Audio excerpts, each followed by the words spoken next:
क्या बैकलॉग लगने से आपके प्लेसमेंट के ऊपर कुछ इफेक्ट पड़ता है? अगर आपको बैकलॉग लगता है तो क्या आपको अच्छी कंपनी में प्लेसमेंट नहीं दिया जाता है? अगर आपको बैकलॉग लगता है तो क्या आपको प्लेसमेंट में बैठने ही नहीं दिया जाता है? ऐसे काफ़ी सारे जो क्वेश्चंस है वो आपके मन में आते होंगे, बट इस वीडियो के थ्रू गाइज मैं आपको इन सभी क्वेश्चंस के जो आंसर्स है वो देने वाला हूँ। साथ ही में गाइज जब कंपनीज आती है प्लेसमेंट के लिए कॉलेजेस में, तो उनका क्या एलिजिबिलिटी क्राइटेरिया रहता है, वहाँ पे बैकलॉग्स के ऊपर क्या मेंशन रहता है, ये सारी चीज़ें गाइज मैं आपको इस वीडियो में थ्रू एग्जाम्पल बताने वाला हूँ, ताकि आपको इन सभी क्वेश्चंस के जो आंसर्स है वो मिल जाए।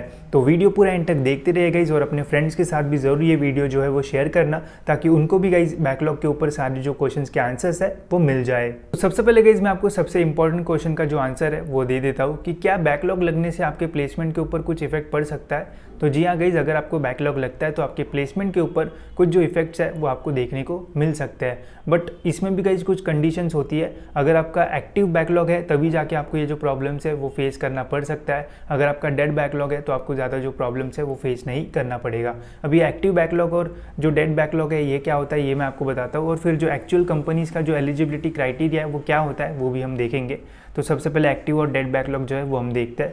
सपोज करते हैं कि आप सेमेस्टर 1 के स्टूडेंट हो, सेमेस्टर 1 की आपकी जो एग्जामिनेशन है वो अब कंप्लीट हो गई है, ठीक है। सेमेस्टर 1 की एग्जामिनेशन कंप्लीट होने के बाद आपको पता चलता है कि 5 सब्जेक्ट में से आपका एक जो सब्जेक्ट है वो अब बैकलॉग में चला गया। बैकलॉग लगना मतलब फेल होना, ठीक है। तो अगर आपका एक सब्जेक्ट बैकलॉग लग जाता है, मीन्स एक सब्जेक्ट में आप फेल हो जाते हो, तो वो आपका एक बैकलॉग कहलाएगा। तो जब आप सेकेंड सेमेस्टर में जाओगे तब आप एग्जामिनेशन दोगे, तो एक बैकलॉग की जो एग्जामिनेशन है वो कंडक्ट की जाती है। अगर वो बैकलॉग एग्जामिनेशन आप सेकंड सेमेस्टर में देते हो और उस बैकलॉग एग्जामिनेशन में आप पास हो जाते हो, तो जो आपका फर्स्ट सेमेस्टर का बैकलॉग रहेगा वो अब डेड बैकलॉग हो जाएगा, ठीक है। मीन्स आपने उसको जो है वो पास कर लिया है और अब उससे कोई जो आपको इफेक्ट है वो नहीं पड़ेगा, ठीक है। फिर नेक्स्ट बारी आती है गाइस एक एक्टिव बैकलॉग की। तो सपोज आपने सेमेस्टर 1 की एग्जामिनेशन दी, उसमें आपको एक बैकलॉग लग गया। सेमेस्टर 2 में आप गए, बैकलॉग की एग्जामिनेशन आपने दी, बट अगर उस एग्जामिनेशन में आप फेल हो जाते हो तो ये रहेगा गाइज आपका एक्टिव बैकलॉग, जिसकी एग्जामिनेशन आपको नेक्स्ट सेमेस्टर में भी देनी पड़ेगी और उसको जो है वो क्लियर करना पड़ेगा, ठीक है। जब तक आप उस सब्जेक्ट को क्लियर नहीं करोगे तब तक गाइज वो जो बैकलॉग है वो एक्टिव बैकलॉग कहलाएगा, ठीक है। जैसे ही आप उस एग्जामिनेशन को पास कर देते हो तो वो जो है वो डेड बैकलॉग हो जाएगा, ठीक है। अब ये मैं आपको क्यों बता रहा हूँ, उसके पीछे कुछ रीजंस है, क्योंकि जब कंपनीज आती है गाइज कैंपस में, उनके एलिजिबिलिटी क्राइटेरिया में बैकलॉग के ऊपर कुछ जो है वो मेंशन रहता है, ठीक है। तो ये है गाइस कुछ कंपनीज़ का क्राइटेरिया। जब भी कंपनीज़ आपके कैंपस में आएगी तो सबसे पहले वो अपना पूरा एलिजिबिलिटी क्राइटेरिया वगैरह वो आपको देती है, और फिर उसके बाद हमें जो फॉर्म है वो फिल करना होता है। तो इस कंपनी का नाम है गाइस हेक्सावेयर। ये कंपनी ऑन कैंपस मतलब कॉलेज में आई थी, ठीक है, ऑफ कैंपस वाला नहीं है। एम्प्लॉयमेंट टाइप, फिर कॉस्ट ऑफ कंपनी, CTC वगैरह आप यहाँ पे देख सकते हो। फिर यहाँ पे पूरा जो डिस्क्रिप्शन है वो मेंशन रहता है कि कौन सी जो चीज़ें है वो आपको आना चाहिए, कौन से कोर्स के स्टूडेंट्स एलिजिबल रहेंगे वो यहाँ पे मेंशन रहता है, और फिर सबसे इंपॉर्टेंट जो एलिजिबिलिटी क्राइटेरिया है वो यहाँ पे मेंशन रहता है। अगर आप इस एलिजिबिलिटी क्राइटेरिया के अंदर आते हो तभी जाके आप इसका जो फॉर्म है वो भर पाओगे। तो सबसे पहले 60% और 6 CGPA throughout 10th to highest degree, ठीक है।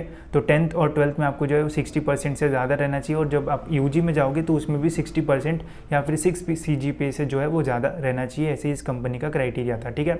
मैक्सिमम कंपनी जितनी भी आएगी गाइज तो वो सभी यही बोलेगी कि आपको 10th और 12th में जो है वो 60 या फिर 60% से ज़्यादा रहना चाहिए, ठीक है। मैक्सिमम कंपनीज़ में हमें यही देखने को मिलता है। कुछ कंपनीज़ बोलती है कि 10th और 12th में आपको 70 या फिर उसके ऊपर रहना चाहिए, बट मैक्सिमम 60 का जो क्राइटेरिया है वो रखते हैं। तो अगर आपको 60 से कम है तो थोड़ा प्रॉब्लम फेस करना पड़ सकता है। अगर आपको 60 से ऊपर है 10th एंड 12th में तो आपको ऑलमोस्ट आप सभी कंपनीज़ में जो है वो बैठ पाओगे।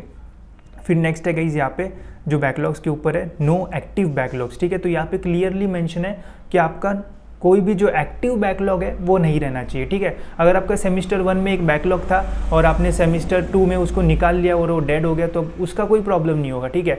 बैकलॉग लगने से कोई प्रॉब्लम नहीं है, ठीक है। बैकलॉग अगर आपसे क्लियर नहीं हो पा रहा है वो एक प्रॉब्लम बन जाता है प्लेसमेंट्स के टाइम, ठीक है। तो अगर आपको बैकलॉग लगता है, आप नेक्स्ट सेमेस्टर में जाके उसको क्लियर कर देते हो तो कोई प्रॉब्लम आपको जो है वो फेस नहीं करना पड़ेगा, ठीक है। बट सपोज अगर आपको 3rd ईयर में 6 सेमेस्टर में बैकलॉग लग जाता है और फाइनल ईयर में 7 सेमेस्टर में कंपनीज आती है और आपका जो बैकलॉग है वो क्लियर होने का है तो वो एक्टिव बैकलॉग कहलाएगा। तो उस टाइम आपको जो है वो प्रॉब्लम आता है। तो ट्राई करना जब आप 3rd ईयर वगैरह में जाओगे तो 3rd ईयर में अगर आपको बैकलॉग नहीं लगेगा तो आपको ये जो प्रॉब्लम्स है वो फेस करना ही नहीं पड़ेगा, क्योंकि फर्स्ट ईयर में बैकलॉग रहेगा तो आपको ज़्यादा चांसेस मिलते हैं आपको सेकंड सेम भी मिलेगा, सेकंड ईयर का 3rd सेम 4th सेम में भी आप जो है वो क्लियर कर पाओगे, ठीक है। तो फर्स्ट ईयर सेकंड ईयर में बैकलॉग लगता है तो आप इजीली जो है वो फिर क्लियर कर पाओगे।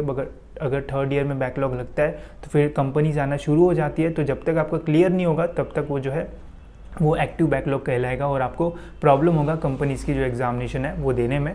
तो बैकलॉग लगना प्रॉब्लम नहीं है, एक्टिव बैकलॉग है वो एक प्रॉब्लम है। फिर यहाँ पे 2 year service agreement, joining location, ये सारी चीज़ें दी है, ठीक है। फिर सेकंड कंपनी का भी मैं आपको दिखाता हूँ, ये है ड्रैगन फ्लाई। इसका जो CTC है वो थोड़ा ज़्यादा है, मतलब हायर पैकेज वाली कंपनीज़ का भी मैं आपको दिखा देता हूँ। इसका 10.5 से 12.5 के आसपास जो CTC है वो हमें देखने को मिल रहा है। फिर पूरा डिस्क्रिप्शन है, कौन से स्टूडेंट्स अप्लाई कर सकते हैं ये है। यहाँ पे भी इन्होंने क्या मेंशन किया, eligibility criteria 60% throughout 10th 12th and BE with no active backlogs, ठीक है। इसमें भी इन्होंने क्लियरली मेंशन किया कि अगर आपका एक्टिव बैकलॉग नहीं है तो आप बैठ सकते हो, और अगर आपके 60% या फिर उससे ऊपर है 10th 12th और BE में तो आप इस कंपनी के लिए जो है वो एलिजिबल हो।